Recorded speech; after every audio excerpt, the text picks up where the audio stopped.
Welcome to the Miami Heat Zone podcast. We're pushing to 6,000 subscribers. Guys, we're halfway to that goal. Make sure that you guys hit that subscribe button, and thank you for all the support. The Milwaukee Bucks wouldn't mind taking on the Bradley Beal's contract. The Milwaukee Bucks have been floating the idea of potentially moving on from Chris Middleton, so if there's a way to possibly acquire Beal while sending Chris to another third team, Milwaukee wouldn't mind. Now let's listen to this Shams report. Shams Charania on the program. I haven't had the opportunity to have you come on and talk about news that's breaking, and we get to do it now with an eye on this Butler situation. And we've seen, Shams, deals that get made that lead to deals that are larger down the road. Is that kind of what we're looking at here in terms of Phoenix acquiring some ones and a deal with Utah? What's going on there?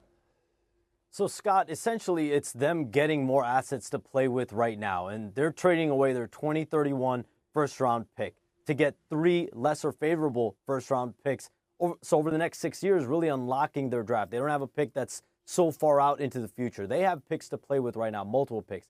And Jimmy Butler is a player that we've reported on for the last month and a half, that he has wanted a trade out of Miami. The Suns are atop his list of preferred destinations. And the Suns, if they're going to complete a deal for Jimmy Butler, it's likely going to be something that's going to take 3, 4, 5 team potential trades from what I'm hearing. And to do that, you have to have enough assets to sufficiently make adequate all these other teams. And we still don't know. Will those 3 first-round picks that they've acquired, will that be enough? But both sides are kind of balancing leverage. The Suns making this deal to better position themselves for a player they know they're in a win-now, all-in situation. They need a player like Jimmy Butler to put next to Kevin Durant and Devin Booker to try to compete in that Western Conference. And for the Heat, we're seeing they've struggled the last couple games, and Jimmy Butler, there's just something that seems a little off. And whether it's the words distraction, lack of clarity, chaos that Tyler Hero used a couple weeks ago, they have to make a decision here soon. So as you heard from Shams, it's going to take multiple teams to get this done. That's exactly why the Phoenix Suns got those 3 first-round picks. The Detroit Pistons, the Chicago Bulls, the Milwaukee Bucks, the Toronto Raptors, they all want to be involved in this multiple-team deal. Now, let me know what you guys think in the comments. Who do you guys want to take back? I know people are floating around Bobby Portis and Middleton. Some people are talking about Dunn from the Utah Jazz, or even Colin Sexton. There's a bunch of, different mock trades going around.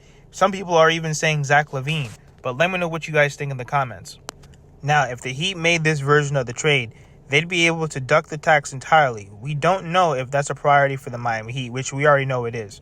But it often is in star trades. Who knows? Maybe that matters enough to the Heat to bypass the first-round pick they'd be receiving in this deal, which I know for a fact the Miami Heat at least want 1 first-round pick. They don't want to take on long-term salary, and they want win-now players to remain competitive.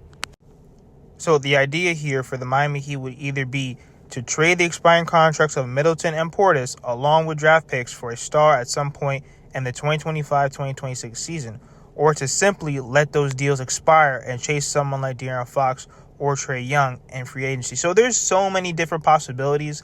That's why this 3 or 4 or even 5 team trade is kind of exhausting, because you need everyone to agree. Everyone has to agree on the assets, the expiring contracts, the youth, everything, the star players going around. But let me know what you guys think in the comments. Make sure that you guys hit that subscribe button, and thank you for all the support.